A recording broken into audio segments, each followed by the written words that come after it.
Hello, my loves. Continue to update new stories on Reddit, and don't forget if you like it, please subscribe and like it. Now let's start new stories. Story 1: I Am Only a Mannequin. Today I am standing in my usual place between the men's coats and the children's t-shirts. They opened the shop 1 hour and 27 minutes ago, but unfortunately time does not equal customers, which can lead to a somewhat boring day for me.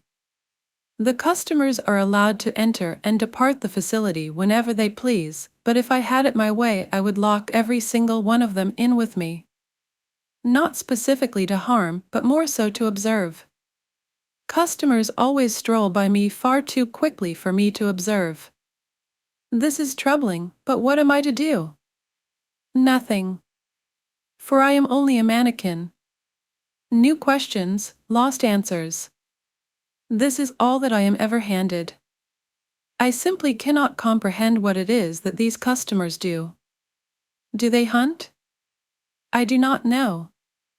Do they eat? I do not know. Do they bleed? I do not know. Do they die? I do not know. For I am only a mannequin. Customers are a strange thing. I have not seen it, but I have heard that they trade in this facility. Trading? Is this what they do? Seems quite silly, but who am I to judge, for I am only a mannequin. Apparently they choose items that they desire at the time, then take these previously mentioned items to the beings who are not customers. These beings resemble customers, but unlike regular customers, they seem to be tied to this facility. They do leave, but they always come back, and the way to tell them apart from customers is by their tags. These tags all say something different. My favorite non-customer is tagged Jonathan, and he has smooth brown skin and a nice TD smile. He is always walking up and down the aisles next to me fixing shirts and coats previously unfolded by customers. Jonathan does look at me from time to time, but it is nothing more than a quick glance. I do not blame him though. I cannot move nor respond, which would lead to very boring conversations. But what am I to do? For I am only a mannequin. I do not know if Jonathan likes me or not, but it does not matter much to me.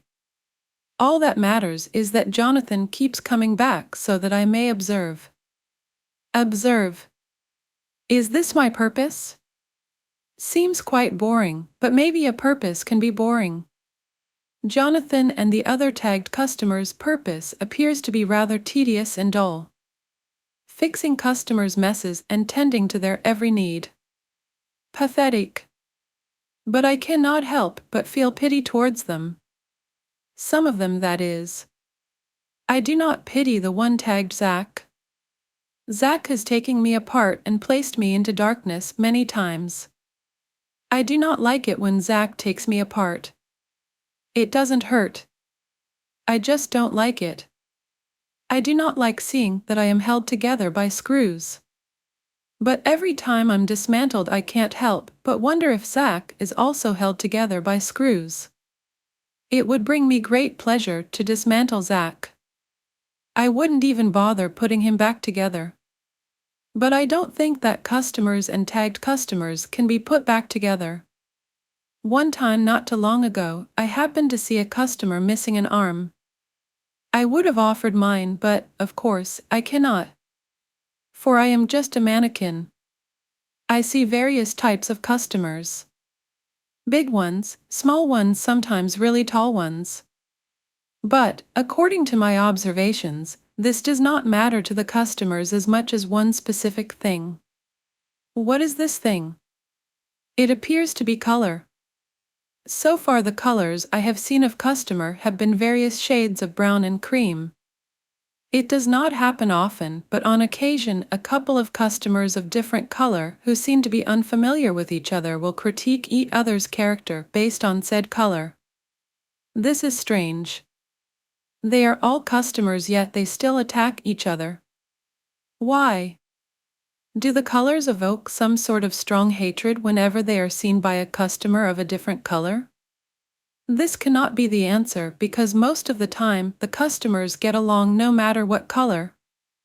It makes me feel warm. Not warm like the air conditioning in the facility, but warm like a bad kind of warm.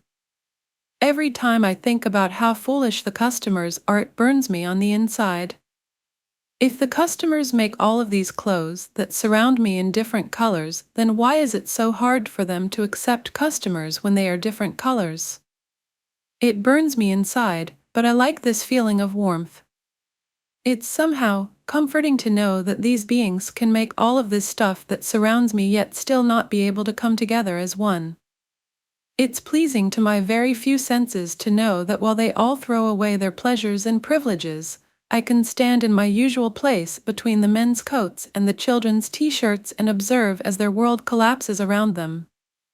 It gives me joy, and why shouldn't it? It's the only thing I can do. I can only observe.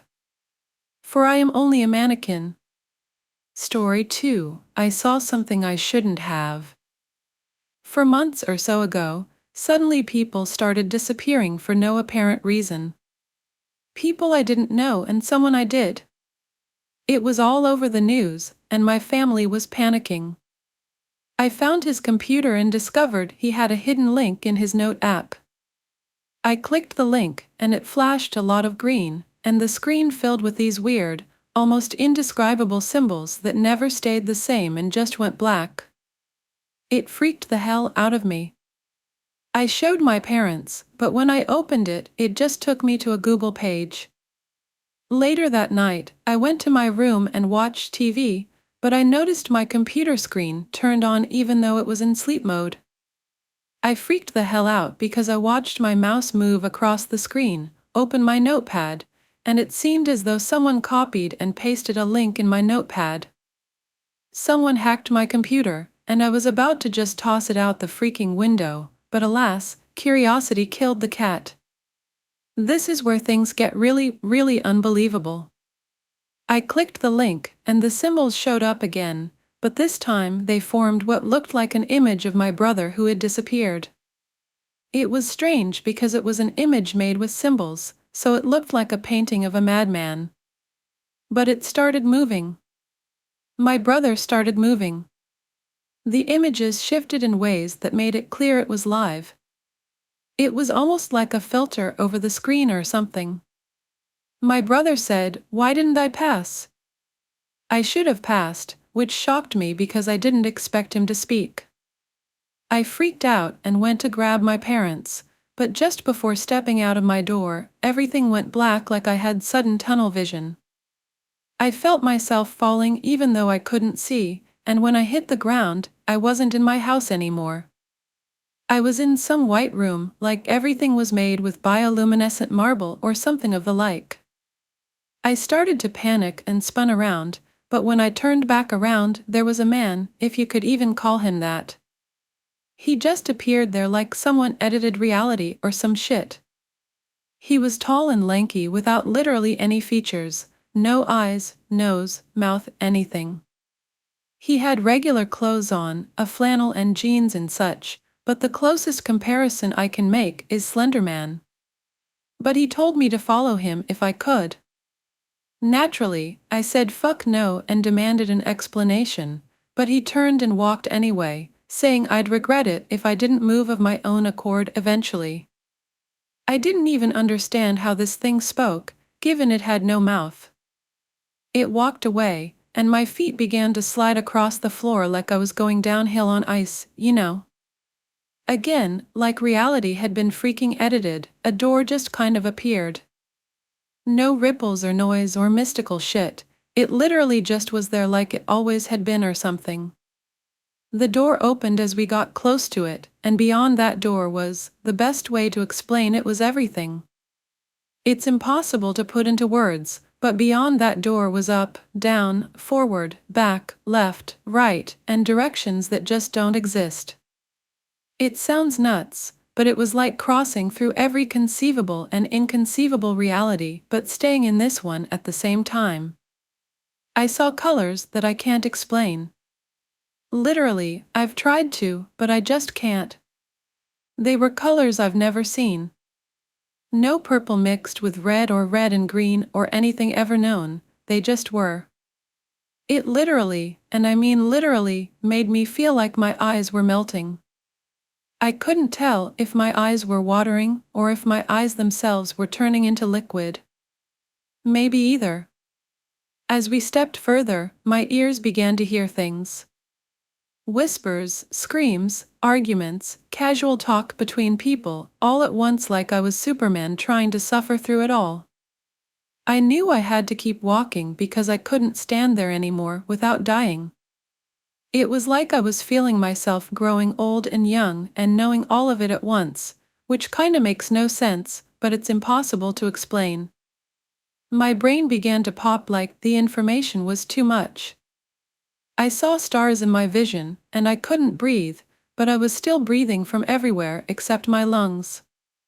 I took another step, and suddenly I was in the white room again, but my brother sat there on a chair. I panicked and ran to him as my brain felt released from pressure.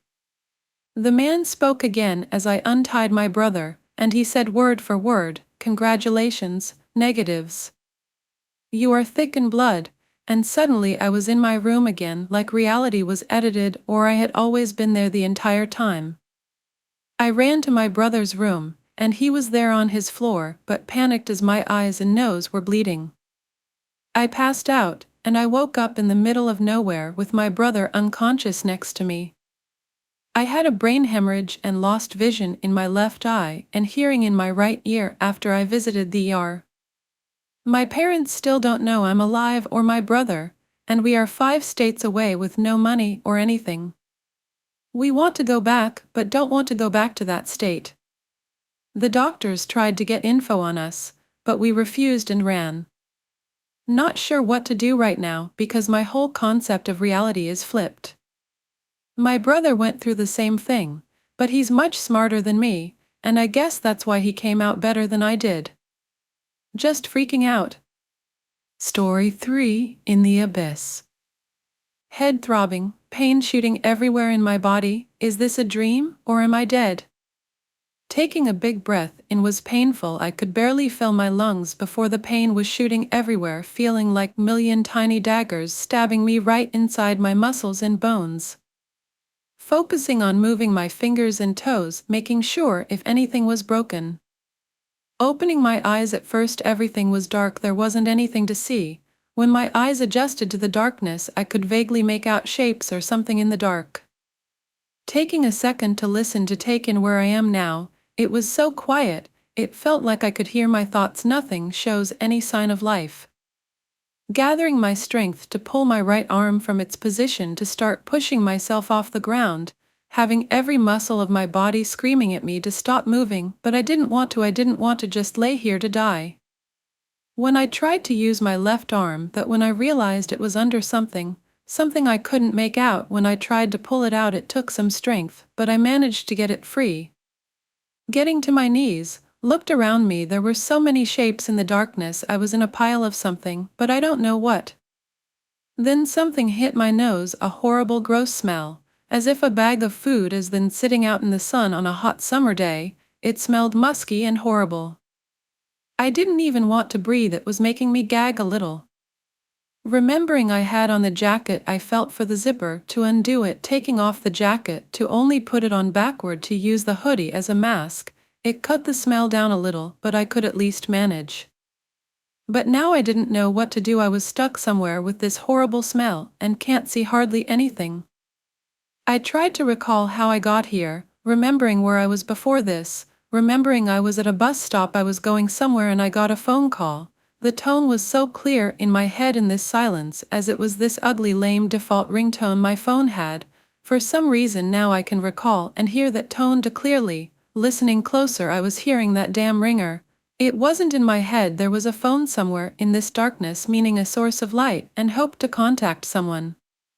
Getting to my feet I listened closely as the sound seemed to be echoing around the space I am in. Turning around I could see a dim light coming from somewhere seeming far away. Without another hesitation, I forced my body to move, stepping on the shapes I was seeing and tripping constantly as I didn't know where to step, hoping whatever is causing this ringtone to go off, it didn't stop, it would stay on until I can get to it. Luck was not in my favor as the light and ringtone went off. Standing in this darkness again, I closed my eyes and prayed the ringtone would start again, my heart growing heavy as that phone could have been my one chance out of here. Feeling the hot tears swell in my eyes as I want to cry, begging for that ringtone again. Now in this silence, I took a moment to think about the shapes I was walking on, taking my left foot and moving it around until it hit something to my left, putting my foot on it. It was kind of smushy in some places, but hard in others. I didn't know what I was stepping on. As I was about to bend down to inspect whatever was under my foot, the ringtone broke the silence again. My prayers were answered without giving it a second thought. I went in the same direction, hoping it was the same phone form before. Soon the light came on. It had to be the screen. It was closer. As I got closer, I could see something was covering the screen, but it was still giving enough light to locate where it was. Still heading towards it when the light was right at my feet, I dropped to my knees, feeling for it. I felt the rectangle shaped. It was a phone, feeling it was in some kind of cloth. My heart was racing and my hands were sweaty and shaking, trying to free this phone before the ringer stops again. But I couldn't find an opening grating to just the cloth. I shook it, hoping the phone dropped out of whatever it was. I didn't stop until I hear the plastic and concrete hitting together. Finally seeing the phone screen, reading it, it was an alarm that said date with Annabella at 5. The shock of waking up in this dark hellhole was starting to wipe away as I picked up the phone and I dismissed the alarm. Seeing another person's face that I don't know on this screen, I wiped down to get the toolbar. Seeing the flashlight icon, I took a breath before hitting it as the light turned on. The worst scenes for any other human being to see was happening in front of me. Where the light touched was bodies and more bodies laying on the ground, all of them lifeless. But not a single fly or bug was down here looking at these people's faces. One girl I could see had pretty red ginger hair and beautiful green eyes. Her skin looked so warm. Still, I reached out, touching her forehead. There was still a little bit of warmth in her skin. I could feel my whole body tremble. My eyes burned with tears as my throat ached. I hate crying. I hate feeling so weak, but what else can I do? I screamed at the top of my lungs. I cried so loud, wanting anyone to hear me. If there was even a chance someone could hear me, I kept screaming and screaming and screaming. Story 4. Me, a man, once birthed thousands of babies and then murdered them all. I was reminded this week of something that happened about 15 years ago. I must have told my wife the story before, because the other day when I began to reminisce, she loudly repeated "no, no, no, no" until I shut up. So here I am, to tell you guys instead. I live in a large coastal city in the subtropical region of Australia, and it was a humid and stinking hot summer, as it is every year. One night, my friend and I decided to escape the oppressive heat of the suburbs and drive to the bay to get some of the evening sea breeze, and maybe catch a fish or two for dinner. I cast my fishing line off a rock wall by a creek mouth, and my friend clambered around on the rocks with her knife eating oysters. There wasn't much of a breeze after all, but there was some moonlight and everything was peaceful on the slack tide. The bay here isn't one of those beautiful sandy beaches Australia is well known for. Sheltered by islands and with a large river feeding the bay with sediment, it's a region of mudflats, mangroves, and coastal wetlands. And quite naturally, billions upon billions of walking, crawling, flying, biting, blood-sucking insects. I'd applied insect repellent that night, but a cloud of mosquitoes and midges hung around anyway. They will prod and probe, looking for any chink in your armor. Any exposed flesh missed by the repellent is fair game to these tiny mongrels. I was getting bitten a little bit, but nothing unbearable, and then I felt a sharp pain between my shoulder blades. That's no mosquito. I swatted at my back, but the bite was right in that place that's hardest to reach, between the shoulders. The bastard had bitten me through my shirt, so I tugged at it and I felt a tiny weight lifted from my back. It must have been there for a while without me noticing, drinking my precious blood.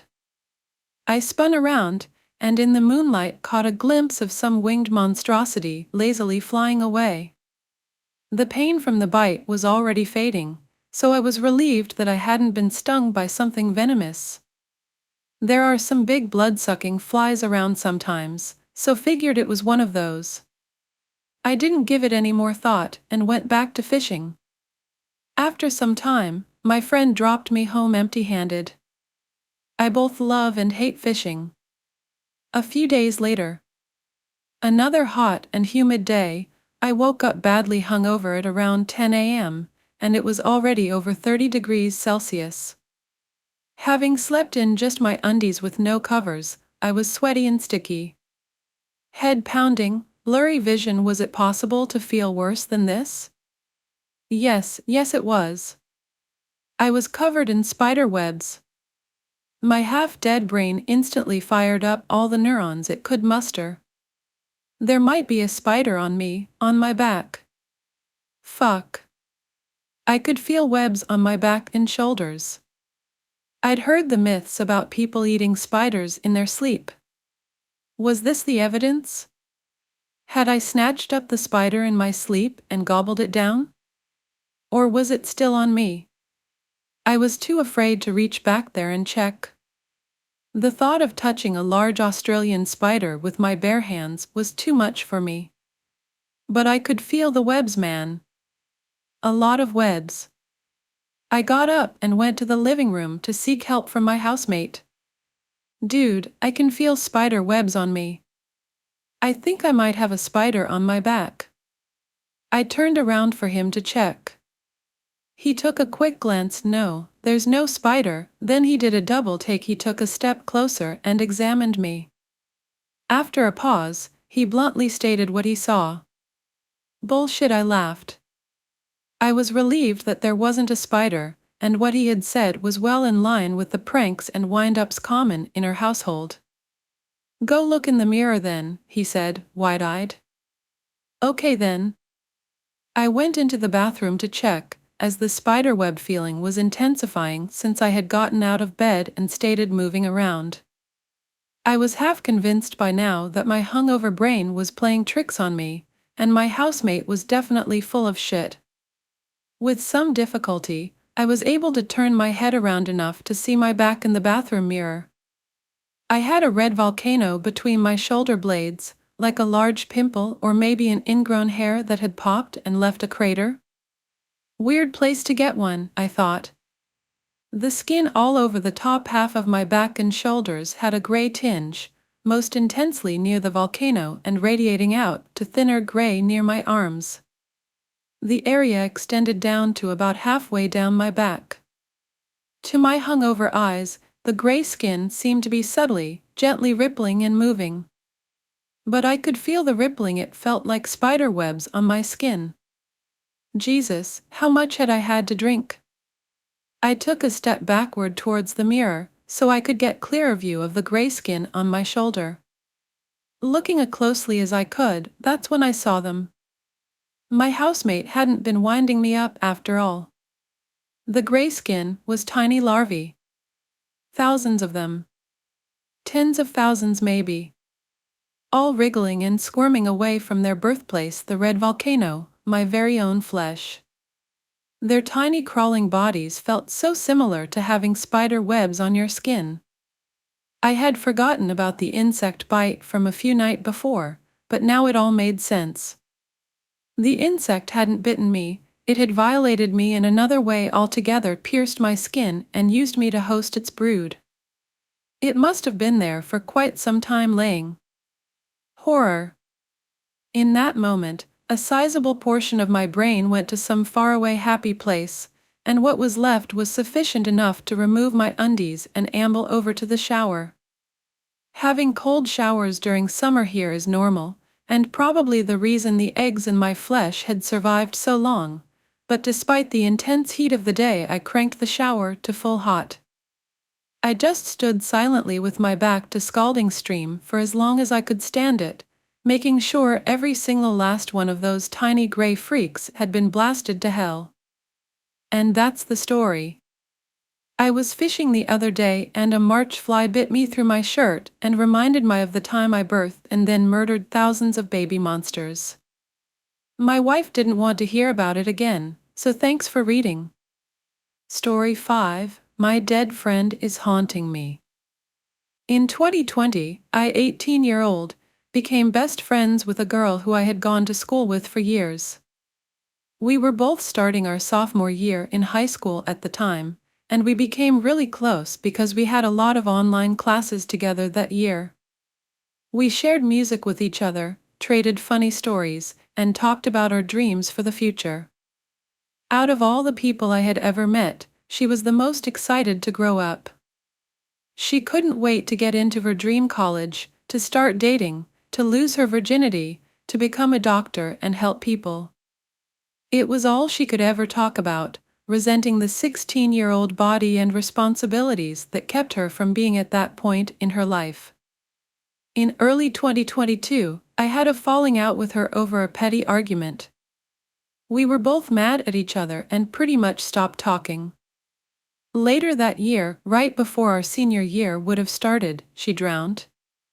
I wasn't invited to the funeral, and no one even knew she and I had been such close friends since we only ever spent time together online during the pandemic, texting and calling each other for hours at a time.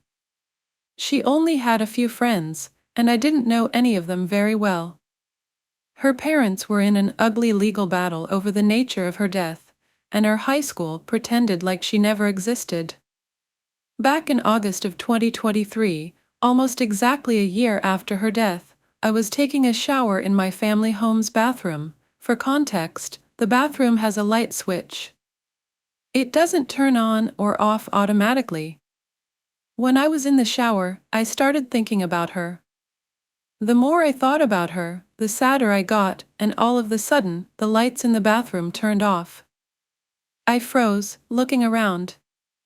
No one had entered the bathroom and turned off the lights, and it wasn't a power outage because I could see the light from our hallway through the bottom crack of the door as well as the light from my brother's electric toothbrush charger still on inside the bathroom. After about a minute, the lights turned back on. A couple days later, I was thinking about her again driving home from work in the early afternoon. When I got home, the door to my room was closed, which was weird because I only ever close it when I'm inside, and I always leave it open when I leave. Between the time I had left and gone to work, no one else had been home, too, so it couldn't have been one of them. Even weirder, when I opened the door, all the lights in my room were on. My house always has all the windows and blinds open, so there's never a need to turn on the lights when it was light out. None of the other lights in the house were on. Barely anyone I've talked to seemed to know who she is, to the point where sometimes I wondered if I imagined her. But every time I open Discord, I see her profile on my friends list still idling, a year and a half after her death. I don't think her parents ever touched her computer after she died, so Discord has been open all this time. Every time I see her there, it's like a massive weight on my heart. I think about her every day, and I regret that we never made up. I wonder if she died thinking I hated her. Whether she's haunting me or not, I can't stop thinking about her. Not a day goes by where I don't wonder how she felt when she died, what she would be doing now, and if she can still see me. Does she resent me? Did she die resenting me? I guess I'll never know, but I hope that I keep remembering her forever so that no one forgets her. I hope that if she is haunting me or watching me and messing with me, she knows I'm sorry. Story 6, My Encounter with a Black-Eyed Child. I know what you might be thinking, she's just trying to get likes. Well, you're wrong. This is true, and it happened to me yesterday night. It was a little past midnight, so I guess it was this night, and I had woken up to a banging sound on my door. But before we get to the scary stuff, let me tell you what black-eyed children are. Black-eyed children are children with pale skin and black eyes. Not just the pupil that is black, their eyes are all black, no whites or anything. Just black. They go to houses or cars and bang on their windows or doors. When you open it, they will ask, "Can I come in?" But, whatever you do, don't let them come in. They usually appear in a group of 2 at night so no one can see their eyes. They will look like completely normal innocent children who are lost and need to come in. If you let them in, then you will experience bad luck for the rest of your life, and there is absolutely no way of getting rid of it. So anyway, back to the story. I woke up to the sound of loud banging on my door. My parents were out voting, and my sister was still asleep. I went downstairs quietly so I wouldn't wake my sister up. I had cameras, but I decided not to look at them. When I looked through the little peeping hole on the door, I saw children. They didn't look quite as normal though. The little boy, around 8 years old, had these weird shoes and outfit that someone in like the 40s would wear, or just in the 1900s. The point is he dressed old-fashioned. The girl, around 6, did not look so better. She had this haircut that a woman would wear in the 90s and an outfit that a woman would wear in the 70s. Besides that, they looked perfectly normal. "Are you lost?" I asked. "Our parents will be here soon." They both said in unison, "Do you need anything? Can we come in?" Right away I knew that something was off about these kids. Not just the fact that they were dressed weirdly, but the fact that their voices were off. They had voices that number 8-year-old or 6-year-old should have. I suddenly felt dizzy and I knew that something demonic was in these kids. "If your parents are almost here, then can't you just wait out here?" I asked. It was a perfectly sweet neighborhood and not a robbery or anything had ever went on. I never even ever saw a shady person walk around here. "Can we come in?" They asked once more. But, this time, they weren't asking. They were starting to get angry. "No, you may not." I yelled. I know this sounds bad that I am saying that a little kid that's lost can't come in my house, but there was something off about these kids. That yell woke up my sister and she turned on the light, which helped me see that these kids had black eyes. I screamed and shut the door in their face. My sister asked what was going on and who was that and why I yelled. I told her to just go to bed and don't worry about it. She did as I asked. The kids eventually left, but they did do some damage to my house when I shut the door. They ripped some plants and they cracked the window. Later that night, I did some research on them and I found out that they can only come into your house if they get permission. I also found out that it's the same with demons. Like if you summon them and play spiritual games and stuff. If you moved into a house and they were already there, then that's because someone else previously allowed them in or the place was abandoned. There is a slight chance they will come back soon and I'll be ready. When the kids left, they went into a black car with 2 tall dudes in suits. Just remember, if you ever see a kid with black eyes and pale skin coming towards your house or car, don't let them in. Bye and see you again in the next videos and stories.